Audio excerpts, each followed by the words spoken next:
बुरा लगा कि मैंने कुछ ट्राई किया और नहीं हुआ। बहुत अंदर से बुरा लग रहा था और सोसाइटी में भी लोग हैं 50-100 तरीके की बातें करते हैं, कुछ अच्छी करते हैं, कुछ बहुत अच्छी करते हैं। मैं जानता हूँ, ऊपर वाला जानता है कि मैंने क्या पढ़ा, क्या नहीं पढ़ा। और 3 महीने मैंने मेहनत की और दिसंबर के महीने में मैंने एंट्रेंस दिया। जनवरी में रिजल्ट आया और मेरा जेएनयू में रशियन लैंग्वेज में सिलेक्शन हो गया। वो कहते हैं कि नियत हो तो नियति भी आपका साथ देती है। अब मैनपुरी के सूरज तिवारी को ही देख लीजिए।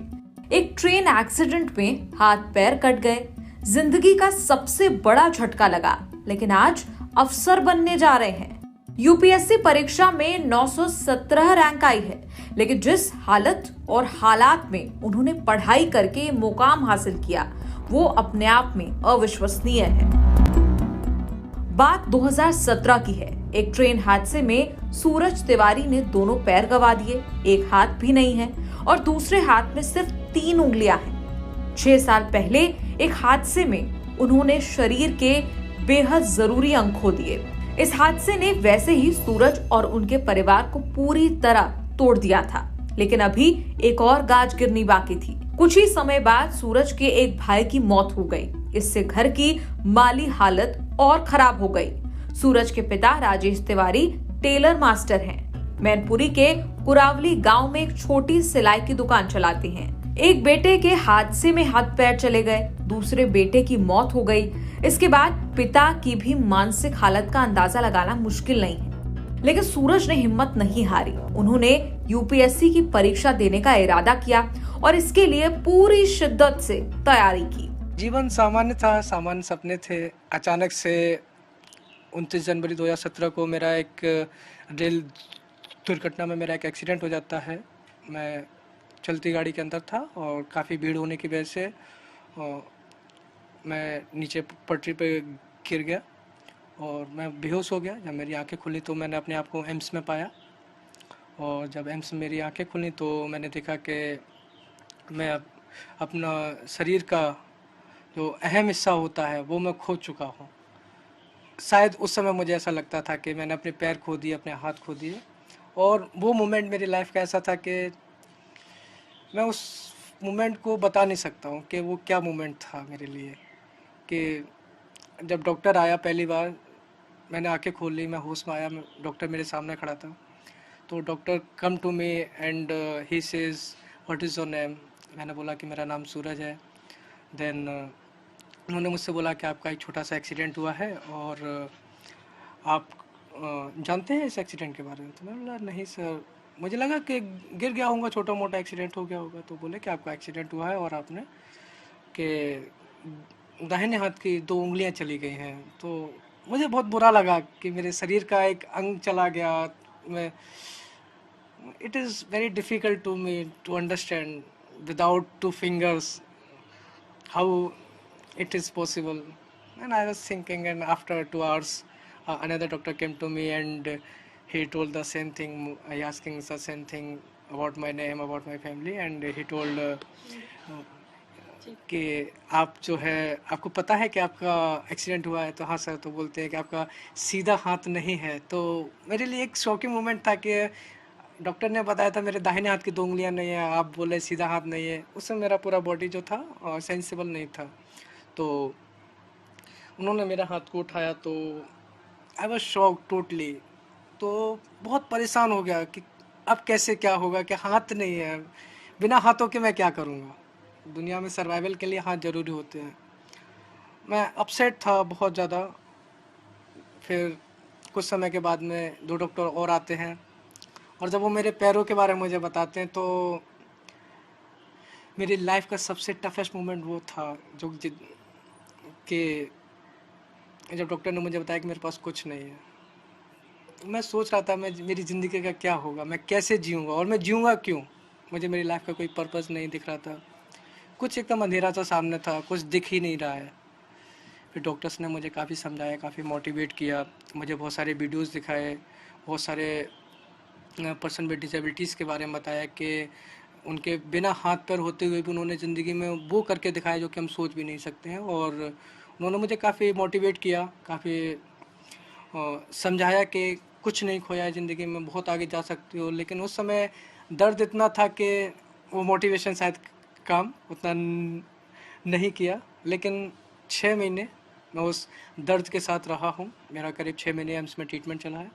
इसी बीच मेरे एम्स में ही एक जीनू के ही स्टूडेंट हैं, प्रकाश भैया, तो वो मुझे वहाँ मिले और उन्होंने मुझे स्माइल करते हुए देखा। वो मेरे पास आए, मुझसे बोला कि आप क्या करते हैं। तो मेरे पास तो मेरी कहानी है, उसके सिवा तो कुछ है ही नहीं। तो मैंने उनको बताया कि भैया ऐसे मेरा 4 महीने पहले एक्सीडेंट हो गया है, उससे पहले मैं नॉर्मल अपनी ज़िंदगी जी रहा था। तो उन्होंने मेरे एजुकेशनल बैकग्राउंड के बारे में पूछा, तो मैंने बताया कि मैंने 12वीं किया हुआ है, इसके आगे हालात नहीं बन पाए कि मैं अपनी स्टडीज़ को आगे कंटिन्यू रख सकूँ। देन वो मुझे जेएनयू लेके आए, उन्होंने मुझे जेएनयू के बारे में काफ़ी बताया, मुझे इंट्रेंस देने के लिए काफ़ी प्रेरित किया। तो मैंने उनको बोला भैया अब नहीं हो पाएगा, मैं कैसे क्या करूँगा, बहुत मुश्किल है पढ़ाई करना इन हालातों में। तो उन्होंने मुझे काफ़ी मोटिवेट किया और उन्होंने मेरा जेएनयू का पहला एंट्रेंस का फॉर्म फिल कर दिया। देन मैंने मई के महीने में जेएनयू का एंट्रेंस दिया और उसके बाद में मैं चला गया घर। जेएनयू का रिज़ल्ट आया तो उसमें मेरा सिलेक्शन नहीं हुआ। तो अंदर से बहुत बुरा लगा कि मैंने कुछ ट्राई किया और नहीं हुआ। बहुत अंदर से बुरा लग रहा था। और सोसाइटी में भी लोग हैं 50-100 तरीके की बातें करते हैं, कुछ अच्छी करते हैं, कुछ बहुत अच्छी करते हैं।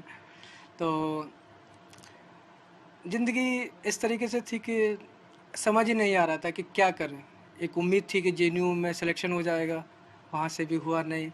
एक हताश मन, जिधर भी देख रहे हैं उधर अंधकार ही दिखाई दे रहा है, कहीं से रोशनी की उम्मीद नहीं दिख रही है। लेकिन उसी साल जेएनयू के इतिहास में ऐसा हुआ है कि उसी वर्ष जेएनयू का दोबारा एंट्रेंस हुआ। और जब मुझे पता लगा कि उसी साल जेएनयू का दोबारा से एंट्रेंस हो रहा है, तो मैं ये मौका खोना नहीं चाहता था। तो मैं जानता हूँ, ऊपर वाला जानता है कि मैंने क्या पढ़ा क्या नहीं पढ़ा। और 3 महीने मैंने मेहनत की और दिसंबर के महीने में मैंने एंट्रेंस दिया। जनवरी में रिज़ल्ट आया और मेरा जेएनयू में रशियन लैंग्वेज में सिलेक्शन हो गया। मैं जेएनयू में मेरा सिलेक्शन हुआ। मैं 23 जुलाई 2018 को जेएनयू में मैं पहली बार आया। पहली बार आने के बाद में मुझे जेएनयू के बारे में पता नहीं था पहले। फिर जेएनयू आने के बाद पता लगा कि यहाँ पे सेमेस्टर सिस्टम होता है। मैं पहले जानता ही नहीं था कि सेमेस्टर भी कुछ होता है। तो यहाँ पता लगा सेमेस्टर होता है और हर सेमेस्टर में पास करना ज़रूरी होता है कि अगर आप पास नहीं करेंगे तो आप बाहर हो जाएंगे। तो एक फियर था कि अगर जेएनयू मेरे हाथ पास नहीं तो कुछ भी नहीं मेरे पास में। तो उसके लिए पढ़ना था। तो पहला सेमेस्टर पढ़े, आसान था। सेकंड सेमेस्टर में थोड़ा सिलेबस हार्ड हुआ तो लाइब्रेरी जाना स्टार्ट किए। लाइब्रेरी गए तो वहाँ पे मेरे काफ़ी सीनियर्स थे, वो ऑलरेडी यूपीएससी का प्रिपरेशन कर रहे थे। तो मैंने उनके थ्रू मुझे यूपीएससी के बारे में पता लगा। फिर मैंने इसके बारे में और थोड़ा जानकारी इकट्ठा किया, लोगों से बात किया, तो मुझे पता लगा कि क्या क्या सिलेबस है, किस तरीके से तैयारी करनी चाहिए। और फिर मैंने एक अपना प्रॉपर स्ट्रेटजी बनाकर मन में सोच लिया कि ठीक है अब तो कुछ तो करना है। बहुत लोगों ने बोला कि लोग 5 बार अटैम्प्ट करते हैं, 6 बार अटैम्प्ट करते हैं, लोगों का नहीं होता है, इट्स अ वेरी डिफ़िकल्ट। तो मैंने मन में सोचा कि ठीक है नहीं होगा तो नहीं होगा, लेकिन ट्राई करने में क्या जा रहा है। तो मैंने एक ट्राई किया और मैंने पहला अटैम्प्ट दिया तो मेरा नहीं हुआ। 2021 में मैंने पहला अटैम्प्ट दिया, नहीं हुआ। लेकिन 2022 में जब मैंने दोबारा अटैम्प्ट दिया तो फिर मेरा प्री में सिलेक्शन हो गया। मैं बहुत खुश हुआ। फिर मुझे मेंस देना था, मैंने मेंस के लिए प्रिपरेशन किया। मैंने मेंस की परीक्षा दी। फिर मेंस का रिज़ल्ट आया, बहुत खुशी हुई। तो बहुत डर भी था अंदर से कि पता नहीं क्या होगा, क्योंकि इस मुकाम पर आकर बहुत अंदर से फील होता है कि अब क्या होगा, मतलब या तो ये होगा या ये होगा। तो इसी बीच मैंने रशियन में जीआरएफ की परीक्षा दी और जीआरएफ मैंने क्लियर कर लिया। मेरा इंटरव्यू की डेट से 1 महीने पहले मेरा जीआरएफ का रिज़ल्ट आ गया था। तो जीआरएफ के रिज़ल्ट ने मुझे बहुत मोटिवेशन दिया।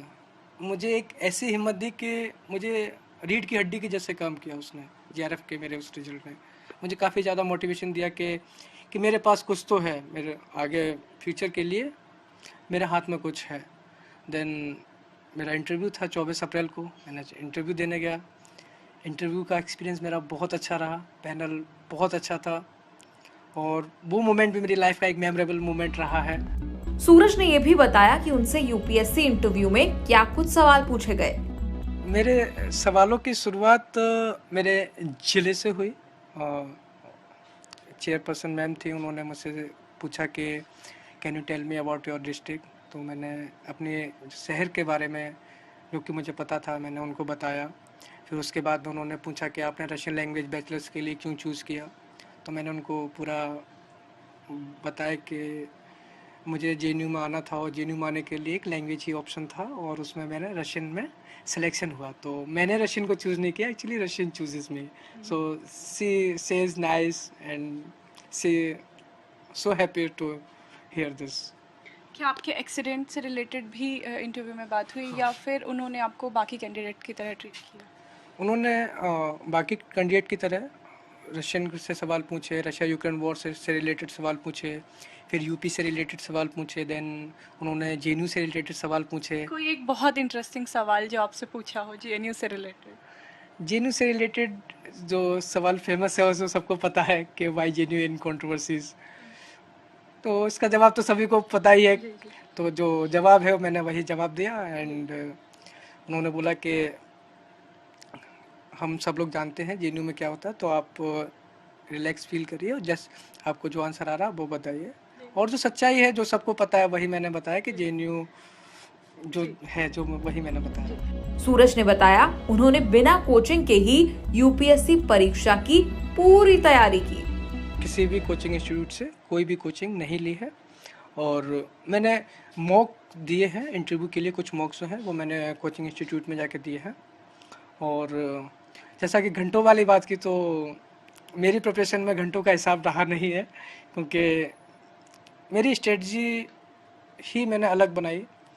मैंने स्ट्रेटजी मेरा सुबह 9 से लेके 1 बजे तक मेरे सेंटर पे क्लासेस होते हैं। तो मेरा रूटीन था कि मंडे टू फ्राइडे वो अटेंड करना है। उसके बाद आके खाना खाने के बाद में लाइब्रेरी जाना है और फिर उसके बाद में जो भी समय मिल रहा है वो यूपीएससी को ही देना है। तो जो भी समय मुझे मिला अपने निजी कामों को छोड़कर और रशियन की एकेडमिक्स को छोड़कर मैं सारा समय मैंने यूपीएससी को ही दिया है। तो और शायद आज उसी का फल ये है। परिवार के बारे में बताइए, जब पिताजी को पता चला तो उन्होंने बात की, क्या बोला? मैंने जब पिताजी को फ़ोन किया मैंने बोला कि क्या कर रहे हो, तो बोले कि बैठा हूँ काम कर रहा हूँ। तो मैंने उनको बोला कि सिलेक्शन हो गया है। तो उन्होंने बोला कि सच में? मैंने बोला हाँ सिलेक्शन हो गया है, मिठाई बांट दो। तो फिर उन्होंने मुझसे बात ही नहीं की। फिर उन्होंने छोटे भाई को फ़ोन दे दिया और मिठाई लेने चले गए। बहुत से लोग ऐसे होते हैं जिनके साथ कोई दुर्घटना हो जाती है और फिर वो हताश हो जाते हैं कि अब हम जीवन में क्या करें। उनके लिए आप एक बहुत बड़ी प्रेरणा है। कोई संदेश आप उनके लिए देना चाहेंगे? मैं यही कहना चाहूँगा कि मैं ये जानता हूँ कि एक इंग्लिश में मैंने एक लाइन पढ़ा था, मैं उसको बोलना चाहूँगा। There are millions of sun hiding behind dark clouds and I am giving them hope to come out and shine in this bright sky. बेटे की सफलता पर अब सूरज के माता पिता भी फूला ना समा रहे हैं। तो शुरुआत में तो पढ़ाई थी तो कमाते थे और पढ़ाई में लगाते थे और उसके बाद में फिर एक्सीडेंट हो गया। फिर तो गवर्नमेंट ने उनकी पूरी पढ़ाई की जिम्मा ले लिया। जब आई उसमें से निकला था IQ में से, तो उसने कहा पापा आप घबराने की चिंता मत करो, अभी तो 3 उंगली हैं, अगर एक भी उंगली होती फिर भी हम आपका नाम नीचे नहीं गिराएंगे। बड़े आदमी बनने की उन्हें काफ़ी तमन्ना थी, इसीलिए वो चले गए थे। इंटर के बाद बोले थोड़ा सा बाहर नौकरी भी करता हूँ। वहीं पे उनके साथ ये हादसा हो गया सन 17 में 29 जनवरी को। उसके बाद हादसा के बाद 4 महीने ट्रीटमेंट हुआ। उसके बाद में फिर एक्सीडेंट हुआ, उसके बाद तमाम चीज़ें बिखर सी गई होंगी। जी हाँ, तमाम चीज़ें काफ़ी चीज़ें बिखर गई थी। इनके एक्सीडेंट के जस्ट बाद ही 4 महीने बाद में ही बड़ा बेटा एक्सपायर हो गया था। तब तो काफ़ी दिक्कतें आ गई थी घर में। फिर धीरे धीरे प्रभु की कृपा से इन्हें जेएनयू में एडमिशन इनका हो गया तो पढ़ाई क्लियर हो गई इनकी।